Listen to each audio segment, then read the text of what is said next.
You are now tuning in to Lex and RDDC broadcast station, serving up on the double doses for us all. Welcome back to the Real Double Dose channel. This is your host, Lex, coming to you straight from the heart. For all you who are live demand, you know how it goes right now with the Colombian coffee. Straight from the heart where the talk is real and the vibe is always live. Thank you for tuning in, all you live on demands, your numerous platforms, I'll just say at this point, 17 plus, because here, serving a slice of everyday life is what RDDC is all about. For any show requests, feedback, or anything under the sun, as always, like we say, you can reach us at Real Double Dose Channel at yandex.com. That's yandex.com, and as well as realdoubledosechannel.blogspot.com, as well as the realdoubledosechannel.com for all your apparel and so much more you've been requesting, and your vacation and travel giveaways, as well as your free gift cards. And thank you for all getting those. So thousands and thousands of you are tuning in and we appreciate you. But for those we see from all over the world, literally from Germany to Poland to Nigeria to Canada to California, Florida, all over the map. We just thank you from TuneIn, Stitcher Radio, Spreaker.com, Spotify, as well as iTunes, iHeart, SoundCloud, Deezer, Google Cast. You know it. This is what it is. So without further ado, we have our wonderful guest expert, and I'm just happy to have him on here and his go-to team as well. But this is a collaborative whole, and we have Mr. James Purpura. And I say that with a little bit more Colombian dialect, but Purpura.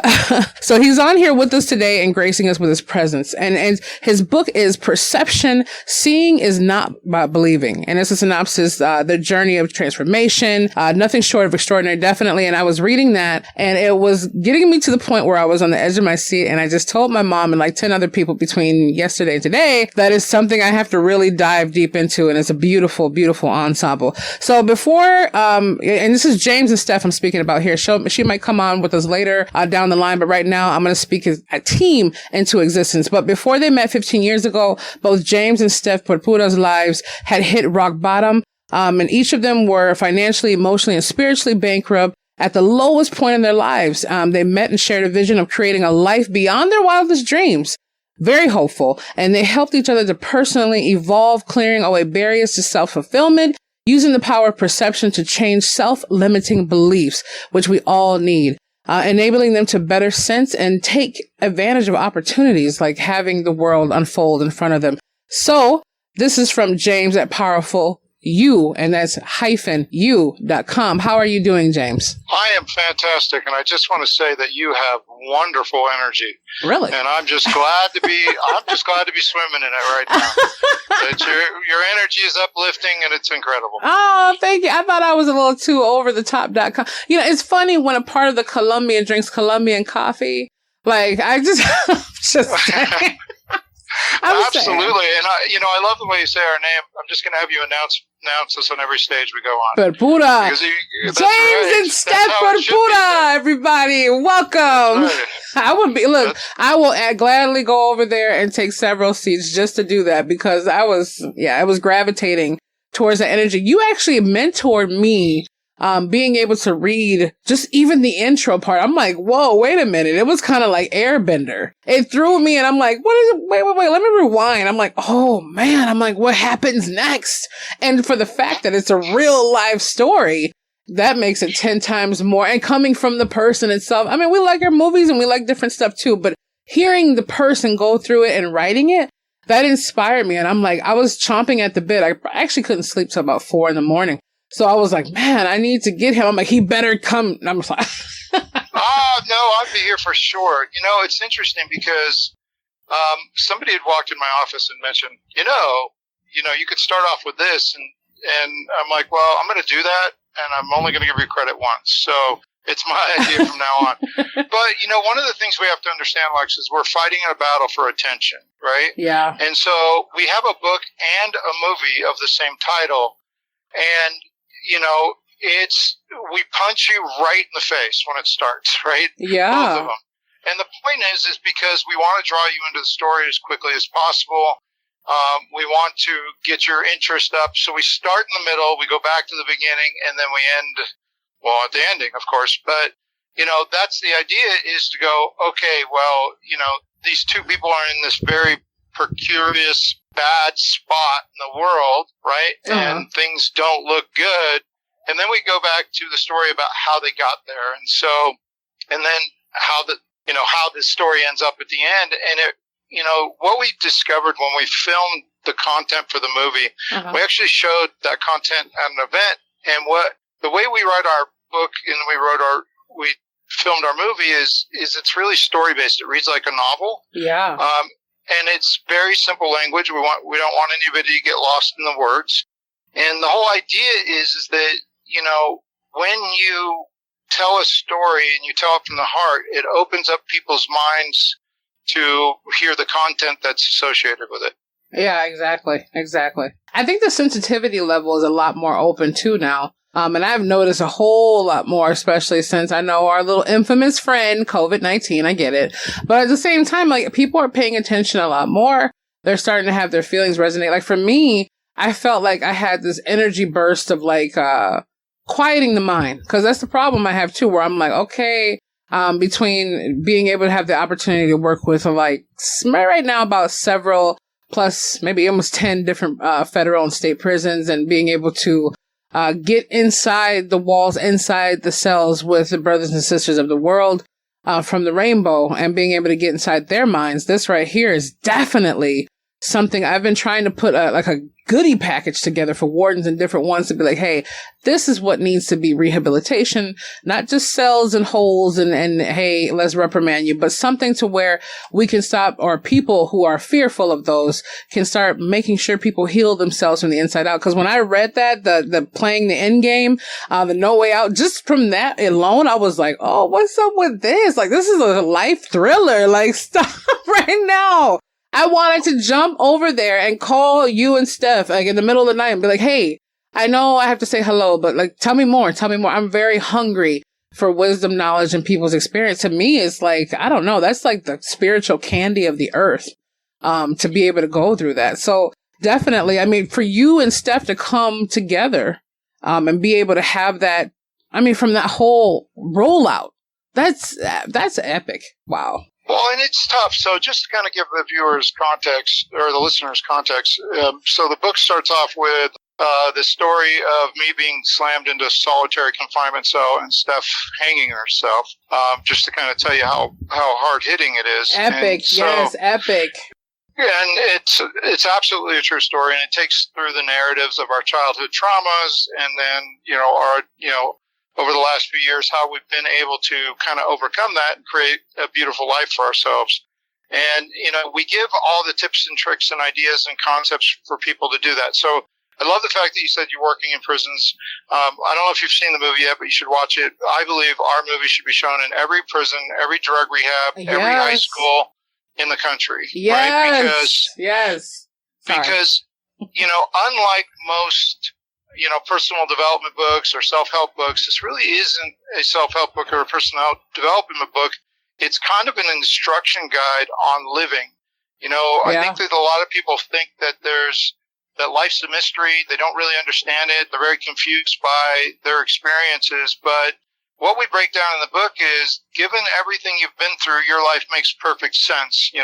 If you and I are of equal intelligence and we were to trade spots, your life would look exactly like mine and my life would look exactly like yours, with except for a few, different, biological or physiological changes. But the truth is that life is not a mystery that everybody thinks that it is. There are a couple principles that dictate everything that you do, everything that you are, everything that you experience, everything you feel. And understanding those principles can change everything for you. And those principles are perception and emotions.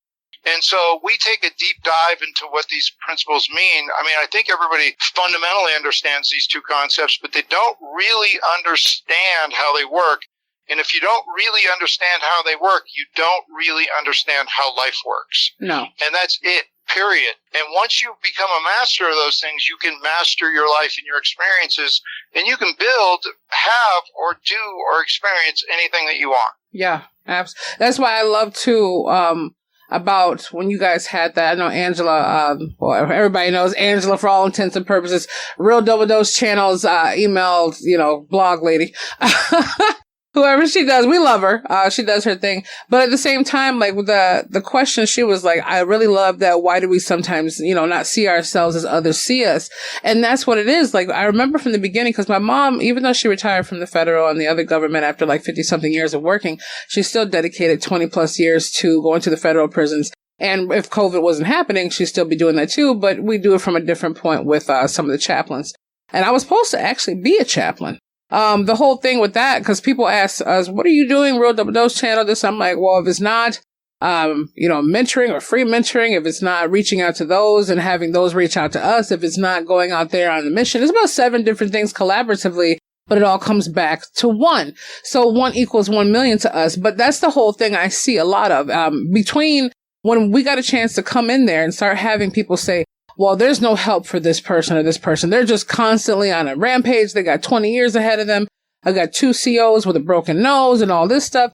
And it's almost like when I got the feedback from one of them, a gentleman who was locked up since he was 14, he's going to be 32 soon. And for the last several years, he goes, before you came, I wasn't human. I wasn't anything. I didn't know how to identify with anything that I am.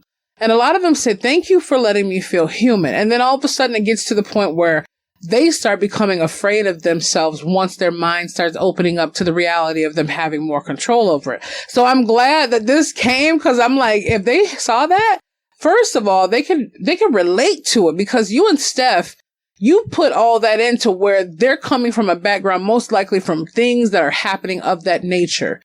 From that. And people will say, well, I had this and I had that. But for them to see the raw, uncut, like, boom, that's really grab a hold of you kind of like there. Like I told people, I can relate to someone saying, I bought a ramen noodle and I made a cake inside my cell this morning than I can someone saying, let's go to Starbucks, Lex, and have a coffee. That's just where my life has been. It's actually pretty enlightening. But I'm saying, like, you guys, I have to give you Superman and superhero status, because it takes a voice and it takes someone to literally take all those things that's happened with them, all the things that they've been through, and put that in a way and take the time and energy and not give up to put it out there for now even more seeds to be planted to those who really need that water to be nurtured. I'm just saying. Right. No, and I appreciate that, but I'm going to reject your Superman superhero status. What? And let me tell you why.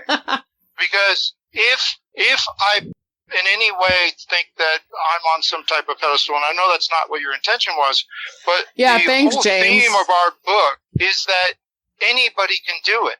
Right? Yeah. And so the question is how, right? And because one of the biggest issues I have with the whole personal development space is like, you need to be like me. Well, no, you need to be like you. Yeah. Right? You have gifts, you have talents. The world needs you. Like, just like you, there's people you can reach that I can't reach, and vice versa. And we all need to, sound our voice. And here's what my main message for people is that, it's that there's nothing wrong with you, right? It's that people think that the problem is them. And so I give this narrative sometimes, and here's the narrative, and it's in the book. You might be familiar with it, but it is, you've never made a bad decision. So tell somebody in the prison cell that they've never made a bad decision, they'll go, no. I've made a lot of bad decisions. Oh, yeah. I tell people that all the time, and they're like, no, James, you don't understand. I've made a lot of bad decisions. And they're like, so have you. You were in jail. And I'm like, no, not only have you never made a bad decision, you're not even capable of making a bad decision. And they're like, what? Wait, stop. What are you saying? And I'm saying, you've only ever made decisions with bad information. Well, what's the difference? Yeah. Right? What's the difference? The difference is there's nothing wrong with you. We all make decisions the same way. Well, how is that? We collect all the available information, right? And we make the best decision we can with the information that's available to us.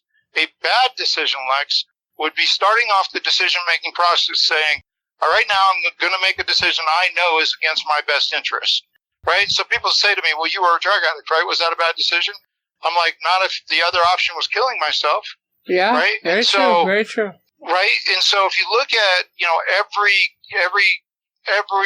bit of fear or every strike, what you were saying about that gentleman in the prison was that every conflict is a cry for help. Right? Somebody just wants to be heard. Somebody just wants to be, listened to. But here's the deal with the decisions, and this is where it comes down to is life comes down to information. Success comes down to information. Good information leads to good decisions, leads to good outcomes. bad information leads to bad decisions, leads to bad outcomes. And so the first step is to realize there's nothing wrong with you. The only problem is the information you're accessing to make your decisions, right? Where did you get that information from? What is the source of your information? It's your perception and your emotions, right? And that's what our book is about. It's not about, hey, follow me, because, what Steph and I say is, as soon as somebody says, follow me, I have all the answers, run the other direction. I think we all know how that's playing out nationally right now, right? Yeah, exactly. Right? So the answer is not outside of you.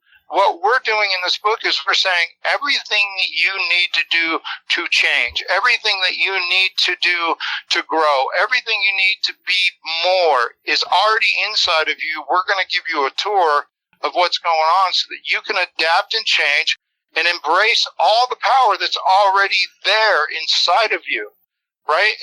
And that's what we're doing here. And so I want everybody to know, if you look at my life, and it took me 9 years from my time I got out of that jail cell to make my first $1 million. And you think, go James, right? And you look at my life and go, oh, he has what I have. If I have what you have, don't have, and you're like, it's not because I'm better than you. It's because I have better information by which to make my decisions. Plain and simple. Well, what's the source of our information, our perception? What's the source? Where does our mind get the source of information for our perception? It's our past experiences. And so I've got an entire narrative about how that shifted in my jail cell, but I want to give you a second to add any thoughts there. Well, yeah, but at the same time, thank you. And I just want to put out there for all the people who are alive. James, he really meant he rejects it for now, but deep down inside, he absorbed the superhero status. But I just want to say, I'm throwing that, and he knows where I came from with it. But at the same time, I know that was in love, and I accept with a lot of gratitude. I say thank you for honoring the journey I took, because I know that's what you were doing. Well, at the same time, though, you're helping. Very clear to people. Yeah. So. I mean, and you're helping everybody else be who they are, explore who they are, and emerge who they are to be that superhero, superwoman status as well, to where they are, and everybody can be on that same level in their own version of who they are. But as you were saying too, you said the knowledge or the information you basically were getting. And I want to put this out there for everyone as well. And right now, the next step, James, besides the listeners we have now, we're about to have prison internet radio, which is going to reach about 3 million people. So this is going to be epic, and I'm excited. But at the same time, I want to people have to put action. One thing I get from a lot, and we do it to ourselves, is, hey, that's someone else can do it, but it's different for me. Or my mom's still an alcoholic. I mean, this is just recent conversation. Well, I'm a horrible person, and my 3 kids are going to hate me anyway, or whatever's going to happen. And I just tell them, even though you hear the voice calling, you see what needs to be done. Once you go through all the, basically getting all the rut out of the way, you have to make a conscious decision, like James and Steph made a conscious decision to move with that information once it was accessible and obtainable. I just want to put that out there a little bit. Just with you. Absolutely. So, look, to all the listeners out there, you have every reason in the world not to get out of bed every single day. There's enough bad things. There's enough depression. There's enough bad things in the world to justify never getting out of bed and being completely depressed all the time. Very true. But there's also enough beauty, right? And so the answer is life fair? And I'm going to break it down for you very simply. No, it's not fair. No. Period. Absolutely. It's not fair. It's not fair. I mean, I've got learning disabilities. Is that fair? No, it's not fair, right? If you're an African American, it's not fair. No. If you're a woman, it's not fair. Nope. If you're in the LGBT community, it's not fair. If you're in prison, it's not fair. No, life is not fair. So, you have that. But the question is believing that life is not fair serve you? Yeah. And the answer is no, it doesn't serve you. As a matter of fact, that belief is what's keeping you down. If you choose to focus on the negative aspects of life, there is more than enough stuff to keep you down for the rest of your life. But there's also enough beauty. There's enough love. There's enough connection. There's enough understanding. There's enough things to be grateful for that you don't ever have to be depressed again either. And so the question really comes down to is focus. So let me tell you a story. So I'm sitting in my jail cell, and I used to write these long lists of people who I felt like had harmed me. And one day, I was going to offer them forgiveness in my prayers and meditations, right? One day I looked down at that list and I thought to myself, the only common denominator between all these situations is me. What if I'm somehow the cause of that? And so I'd never really considered before that point whether I was the creator of my existence, right? I never really considered it. Yeah. I just thought life was happening to me. And so I really put a lot of thought into what that meant. Could I have created my experiences? And then I thought about what it meant if I didn't.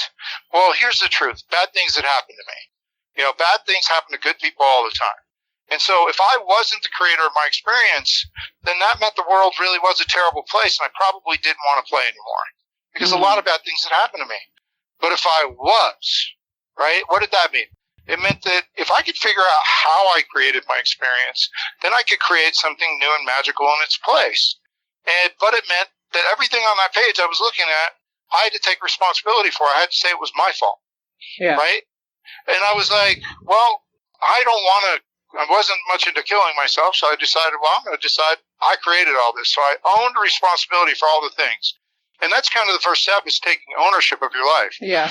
I say that and people are like, you're victim shaming yourself. And I'm like, no, because I never ever take responsibility for the other person's part, right? I don't ever take responsibility for the abuser's part. That's their deal, not mine. And so this next question I had to ask myself was, did my abuse define me? Right? Did the abuse that I had in my childhood define who I was and my experiences? Is that what created my experience? And then I thought to myself, well, it did. I'm stuck forever because I can't go back and change the abuse. Yeah. Right? I'm stuck. And so I thought, well, has everybody that's ever been abused allowed it to ruin them? And the answer was no. And then I was like, well, the abuse couldn't have defined me. And then I'm like, what defined me? And here's what I got to. It had to have been what I chose to believe about myself having lived through that abuse. So I had a kindergarten situation where my kindergarten teacher told me I was stupid every day, told me I was dumb, made the whole class call me that. Oh, no. And so through that experience, I had a choice. I had a choice what to believe about myself. It was my choice to believe that I was stupid. It was my choice to believe that I was not good enough. It was my choice to believe that I would never amount to anything. And that belief created my experience. Yeah. Right? And that's what I own, what I chose to believe about myself, because it's your beliefs that fuel your perceptions. It's your perceptions that create your experiences. And so when I tell that story, a lot of times people will go, James, don't do that to yourself. You were only 5. And I'm like, stop trying to take my power away. Yeah, like, exactly. Yes. I'm like, it was my choice. Yes, I made the most logical decision a 5-year-old probably could make at that point in time. But being that it was my choice, that means I can choose again, right? I can change what I believe about myself. That is so true. You know what? The belief system is so powerful. And I think, and a lot of people struggle too. And I'm going to say this because, just in case the multi-thousands we've been seeing, we didn't know this until we got all the reports from all the places contacting us about how many thousands and thousands per download per platforms were happening. And I just thought it was a fluke. But I realized, like I said, life ain't happening to us. And that's a whole lot of things that have to come with it. See, mine, and I take from piggybacking off of what you just said, James, is the fact that when the different abuses came in our life, like my sister is a couple years older than I was, I decided to do something different with mine and paint my vision differently. Whereas even though she started doing nursing for a couple decades and did different stuff, ultimately she decided to choose, my birthday to take her life on. And for me, I decided to move on with life. And I thought about that and I'm like, why would she kill herself on my birthday in 2018? Like, why would she do that? And then I thought we had similar grounds, but hers was she was letting life and kind of seeing it through that perspective. And God rest her soul. Life happened to her. She kept saying, I don't know what's going on. It was spiraling out with just toxicity on every level, plus an 18-year marriage that was completely chaotic, that I was a part of back and forth trying to be the referee. But at the same time, I'm like, what happened to my life being little sister from that? I mean, don't get me wrong. There's things that creep up in my mind that I have to just literally put the fire out on all the time. And I'm thinking, man, I'm creating what I need to do from that. I don't look at it more from a victim standpoint to say, man, well, this person abused me and this happened to me and this happened to me. And I'm like, even though it did happen to me, it happened for me. Because at the same time, I couldn't go back. And even if I could, there's probably things we would all alter. But I know it brought me to the point of where I am now within my mentality, spirituality, emotional. And I'm like, if any twist and turn would have happened, would I be here to my greatest moment of the epiphany of knowing who I am and what I am? That's one thing I do love about I do love that.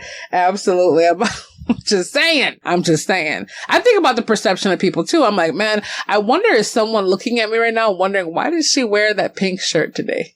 And then I'm like, who cares? I don't care. I just don't care right now.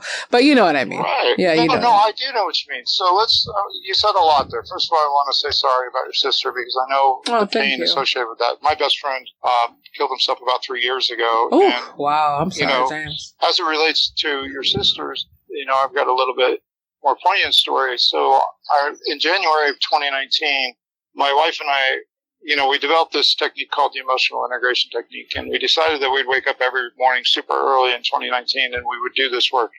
And we would meditate for a couple of hours every morning together to try to take everything to the next level, create a deeper connection and foundation for happiness. And we did that for most of 2019. And then November of 2019, my wife's best friend and older brother killed himself. Oh, no. And so I want you to know that I understand. And unfortunately, we're not the only ones out there reeling in pain right now. You and I are talking about these two stories. Yeah. Because, it's happening so frequently. It's just a massive, there's a suicide, mental health crisis on our hands. And that's a big part of the challenges that we're trying to help solve with Powerful You and with this book is, to get this book in people's hands so that they can do it. It's a tough thing, and what did you say? What you said next was, I questioned myself. I wonder what other people are thinking about me. And, the first thing I want to say before I go into that is, listen, to the size of your platform, there are people right now listening to the sound of our voices that is considering suicide right this second. Oh, yeah. Yeah. And I want to say to anybody who's considering it that there's hope, that we need you, that we need your gifts. There's people that me and Lex can't reach that you can reach. Uh-huh. And, we all have the same inherent value. We're not more valuable than you. Some of us just recognize that value more. Some of us recognize that superhero status that we all have. Yes. Right? And so what I would say to you is go to our website and watch the movie, right? Watch it. And because there is a different way to look at life. You can create all the things you want. If it's money you want, if it's a relationship you want, it doesn't really matter. You can have it all, right? You don't have to pick and choose. And so we'll give you the information you need to create a sense of happiness and well-being and love inside of you where, your family members don't have to feel what Lex and I are feeling currently, reflecting on the current suicides, that have happened in our lives because, we need you. We need you. I mean, this is an all-out battle, right? We need all the good people. We need it. So we need you, and we need your gifts, and we need your talents. And, it's funny because, so many people don't recognize, they get so worked up about worrying about what other people think. And I tell people all the time, I'm like, I'm going to set you free of that right now, right? And because I'm going to tell you what other people are thinking. They're just not thinking about you. They're thinking about what you think of them, right? They're worried about whether you're judging their shirt, not whether they're not judging your shirt.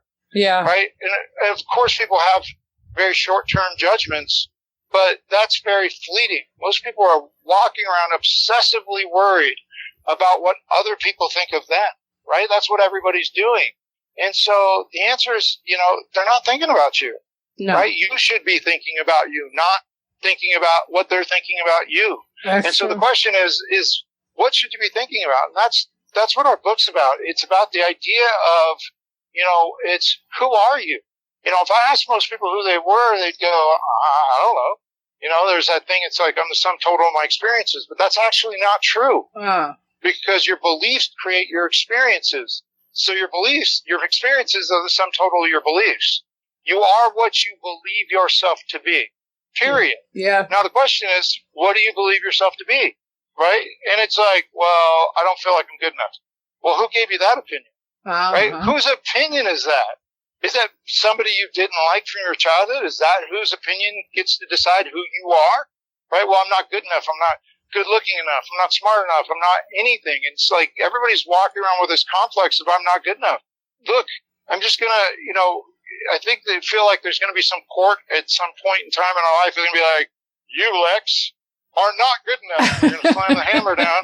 But that court's never coming. So let me let everybody off the hook. You are good enough because you are you and you are what we need. Stop trying to be like everybody else, right? Yeah. We need you. We need your gifts. It's funny because I watch people all the time and I have gifts, right? I have talents.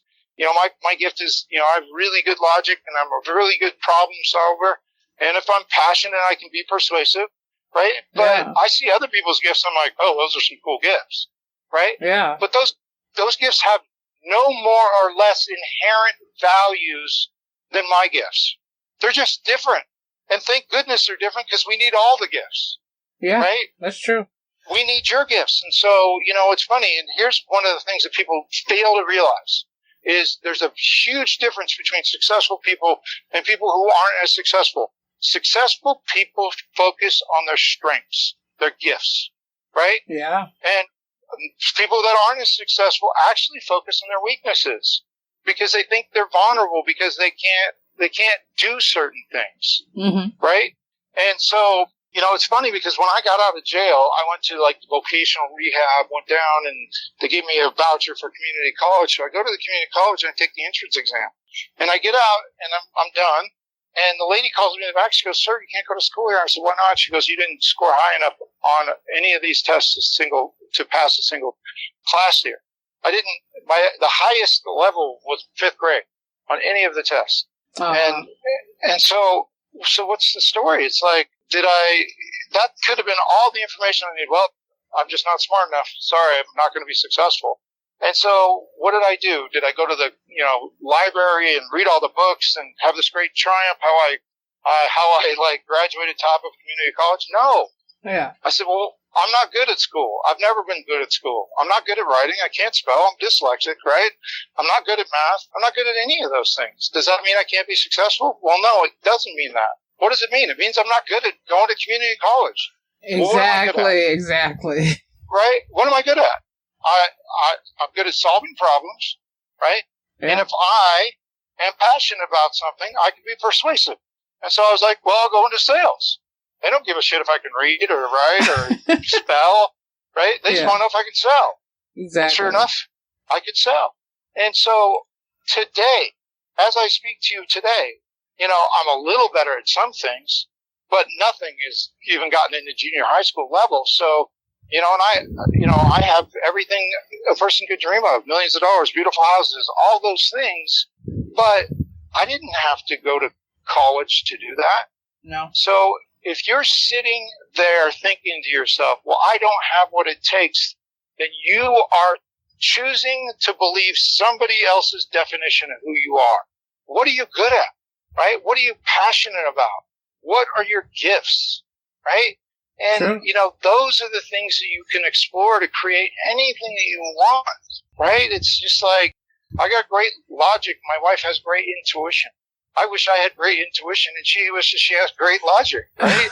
It's like, I agree with you on that, Steph. I want some too. So it's like, no, we have different gifts for a very different reason because when we use those gifts together, we create beautiful things. That is true. Right. You know what? And it definitely inspired me to even have more cognitive, deep depth perception on that. And as you were saying too, from the people out there who are on the live, those who go on demand, whatever your platform will have for you, and those who will be downloading this, which we see 30, 40, sometimes 50,000 downloads go on. I don't know where it is, but from the emails of the 7,000 plus emails that have came over the past 9 months, I believe Angela said, different ones coming. People will say, man, I went into, and actually one of my good friends now, he's a cardiologist down at the Mayo Clinic. And he went over there, he works in cardiology, and he said, I downloaded your episode before I had to go to work. And I'm like, wow. So you had to be an anesthesiologist. Then another person had to do heart surgery that morning. So that made me change. And it made me look at it different because the initial start of this was 1 equals 1 million. If one person gets something from this, it's going to have a ripple effect into 1 million. That's the whole purpose of it. And then as we saw a couple years down the line, it exploded into planting the seeds of goodness. I mean, that's what it is. So at this point right now, when I hear people say, hey, you know, I just left a bad situation, but thankfully I got a chance to hear one of the guests or hear your episode, different things happening, or I felt like I was going to take my life and jump off. I mean, literally jump off or drive off sides of bridges. I mean, we've heard some really deep, and those who have shared, thank you so much, to things that have reversed them. So I'm glad that James definitely pointed that out even more. There's always a solution. And I didn't know if my sister didn't listen to me all the way because she just thought I was that optimistic, wonderful, little cheerful sister of hers. But I think, man, I wish I could just go back in time and tell her how wonderful of a person she is. But at the same time, I will say that, you know, we're here by design. And that's what James was saying too. We're here by our own design. And if every Picasso, every masterpiece we saw, if every sandwich, I mean, you look in the stores, for goodness sakes, you see 17 different brands of pickles, okay?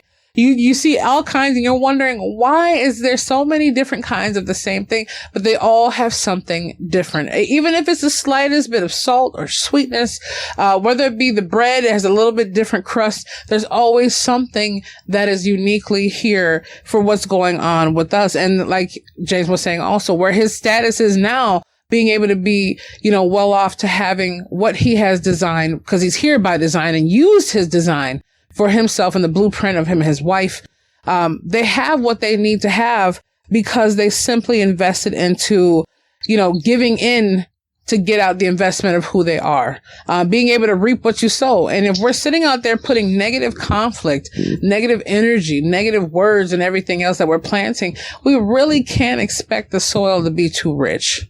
I just wanted to say, I'm just saying, you had to school yourself, and a lot of people, and Ty Lopez, different ones, a lot more millionaires. And I'm just saying, a good percentage of them, especially, I love the marketing world, different ones that are out there, especially, you know, like Grant Cardone, different ones who will sit there. And I'm not saying him, but a lot of people didn't even make it past 8th grade and are sitting there millionaires. And some people I know owe over $400,000 worth of school loans, and they still don't know how to get to a point of where they'll even get a chance to have a decent car to use car salesman. So it's not about what root and where you're cut from the cloth of growing up to be someone special or having a silver spoon. Who I've heard that before. Oh, Lex, you got a silver spoon. Oh, you don't even know what happened to my cereal in the morning. You don't even know about that powdered milk. You don't know about that trying to get, you know, $1 out of 15 cents. So don't judge a book from just one look. I'm just saying.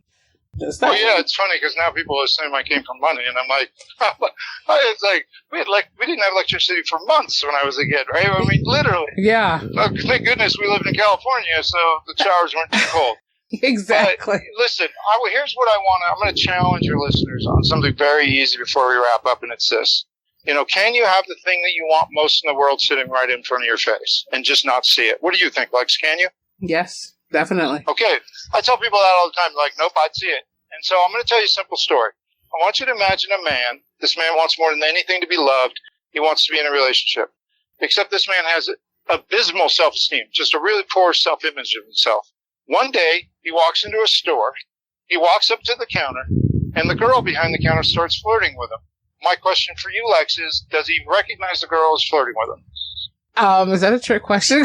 No, he doesn't. He doesn't recognize she's flirting with him. That's where, okay, I'll put that standpoint. Yeah, so most people say probably not.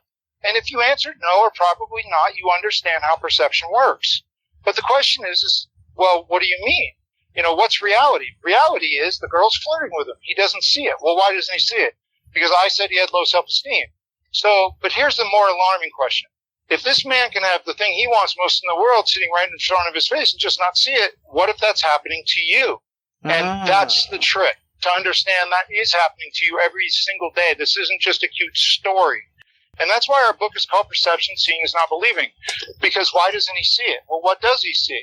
Well, you know, because he doesn't believe that, you know, love is possible for him, his mind isn't looking for those opportunities, right? And that's what perception is. is you can only see what you believe to be possible. You know, if the guy believed that he was worthy of love, he would have recognized the girl flirting with him. Now he'd be in the relationship he so desired. And so everything works that way. Everything that you want, the opportunity to get everything you want is already right in front of you because you've set the intention to do it. Those opportunities are there. You just can't see them because you don't believe it's possible. So the first key to creating anything that you want in life is to foster the belief around the things that you want. I believe that I deserve it. I believe that I have it. And so how does perception, well, this guy's got low self-esteem. Well, his self-esteem is preventing him from seeing that something that's right in front of his face. Your beliefs dictate what you see and don't see. Our minds take in millions of bits of information a second. If you don't believe it's possible, your mind's not looking for it and it doesn't deliver, your unconscious mind doesn't deliver it to your conscious mind as information because, just for the same reason you wouldn't go to the end of a rainbow, look for a pot of gold because you don't believe it's there. Your mind's not looking for opportunities you don't believe are possible. Very true. It just doesn't work that way. Very true. So you have to be able to foster beliefs. And so the question is, well, I ask people all the time, do you want better self-esteem? They're like, yeah. And I'm like, why? And they're like, because it would change everything. Well, your self-esteem is your opinion of yourself, so just change it. And they're like, wait, what? Right? What do you mean? They're like, you don't know what your own self-esteem is based in. It's more than likely based in the narrative of somebody who didn't like you in your childhood. Somebody else decided how your life is going to turn out. And so when I ask people what they believe about themselves, like, where'd you pick up that opinion? And it's like, oh, I don't know. And that's the problem. You don't know. Your mind is the database. It's like a Google search that your mind, your memories are a database that your mind searches to give your current life context. And so if you just say you don't believe that you're good enough, change the belief. Where did the belief came from? My third grade teacher or some kid that sat next to me. Well, who the hell were they to decide how your life is going to turn out? Exactly. Period. And so, that's what I would leave people with is our book is not about follow me, right? It's not called James Purpura International. It's called Powerful You. That's our company because it's all about you. We need you to pick up your strength. We need you to create something magical for yourself because when people look at you and they go, what's different about Lex? I want that, right? Yeah. I want to be that. Not what does Lex have is who is she? Right? And that's what people are gravitate towards. And when you heal, everybody heals with you. So. Wow. That was powerful. That was powerful in itself. I love that. Yes, you're your own walking brand, your own walking flavor, your own walking wonderful design. Man, I love that. The perception. Hashtag the perception with James Purpura. Yes, I was just saying that's the episode here of what's going on. So at the same time, all of you can find out more. And we will, hopefully down the line, when Steph is ready to come on here with us as well, we'll definitely have her wonderful ambiance on here because I can only imagine how both of you are together. Just, it's like peanut butter jelly time. Peanut butter jelly with a baseball bat. I'm just saying.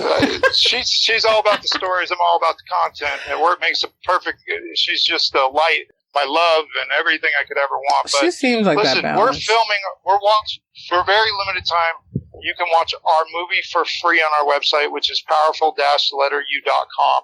Go there, watch the movie, buy the book, get the information you need to change your life. Look, Lex, I'm going to give you one more thing. If you guys pay for shipping, I'll ship you as many books as you want for free to give out to the prison trips that you guys take. You let me know how many you need, and I will donate those books to you because I love the mission that you are on. Oh my God, wait, don't stop. Don't make me cry. James, stop. No, I'm serious. Oh my God. I'm serious. Oh, that is so sweet. Get up to the warehouse. You want 1,000 books, I'll send you 1,000 books. You want 100 books, I'll send you 100 books. You know what? Actually, I was thinking about that. I was thinking about that 1,000 now. I'm just saying. For free. Oh my gosh. Oh, wait. Okay. Let me clear my eyes. Okay. I realize. Okay. All of you know I'm very deep down. Oh, James. Oh, James. That's so nice. That is beyond great. Oh, that is so awesome. You are amazing. Thank you for doing that because we will take you up on that offer ASAP. I'm just saying, we just had about 1,700 letters come in of thanking, hey, thank you for this. We went to thrift books, different ones too that we sent out, but I try to think of different ones to send, different ones, and they really inhabit that. I go through a kind of a course level of kind of getting into their minds a little bit deeper. And then when I just hatch the egg, but this is what they need to sit on the egg once they actually know they can actually lay one. Oh, God. Okay. So everyone, thank you. Look, I know we're going to have people emailing. Thank you, James. Oh, you're so wonderful. Anybody who's not in prison can get our book for free for shipping on our website right now as well. We're trying to support people in this time of need. Yeah. Lex, it's been wonderful. Yeah, it is. All you can go to www.powerful-u.com to check out more and James Steph Purpura's information and so much more. Thank you for that, James. We appreciate it and we love you. All those who are out there, just keep tuning into the Real Double Dose channel. We'll have their bio and their blog available on our blog at realdoubledosechannel.blogspot.com for all the information and links below as well for all you have downloads and so much more. So remember to be the change, feel the passion, embrace the power of the spirit. You're amazing. Thank you, James, for being on here, and tell Steph we send our love and we'll take you up on love. Thank you so much. All right. Thank you. We'll talk to you soon.